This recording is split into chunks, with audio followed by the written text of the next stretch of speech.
decades before Las Vegas or Sandy Hook. We ran over a mile to just get as far as we could. Long before mass shootings became a household term, there was the Springfield Mall shooting.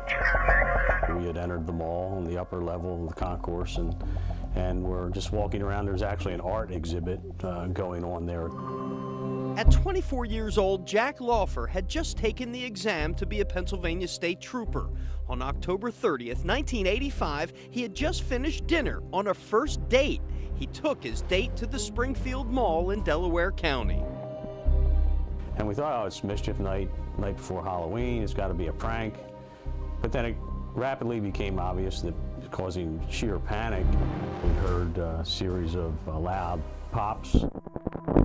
Those pops came from a Ruger 1022 rifle in the hands of Sylvia Seegrist, a 25-year-old diagnosed paranoid schizophrenic from nearby Crumlin.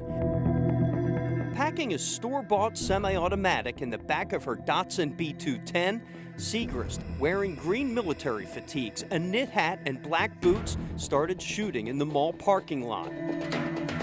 She walked through the mall's second-floor doors, firing randomly, at one point coming face-to-face with Laufer and his date. How close was she firing to you? It was almost, as I closed on her, it was almost point blank.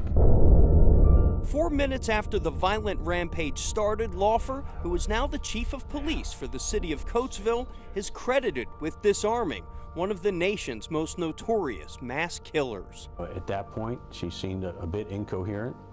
And once I got the rifle away from her, she didn't want to initially give up the rifle, but once I got the rifle out of her hands, she basically offered no further resistance.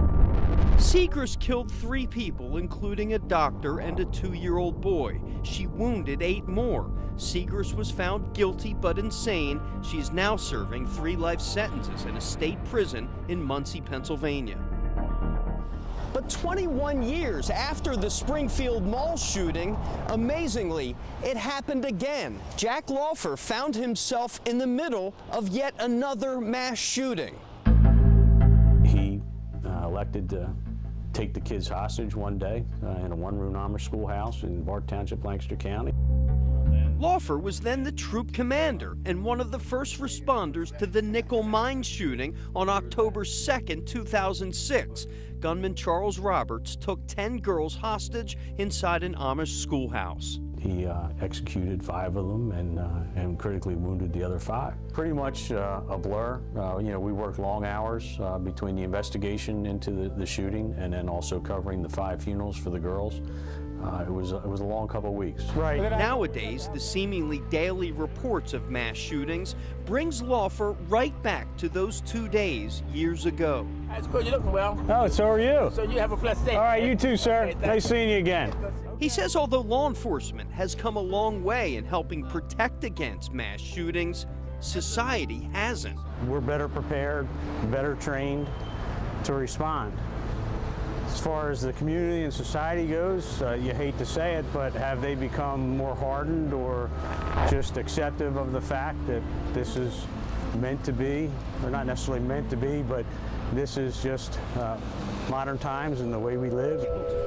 And if there's one thing 2 tragedies have taught him, those things that you say, well, it could never happen here. In my career, obviously, I've learned different. But Laufer's life changed in more ways than one. Remember that first date at the Springfield Mall 32 years ago? The hero ended up with the girl.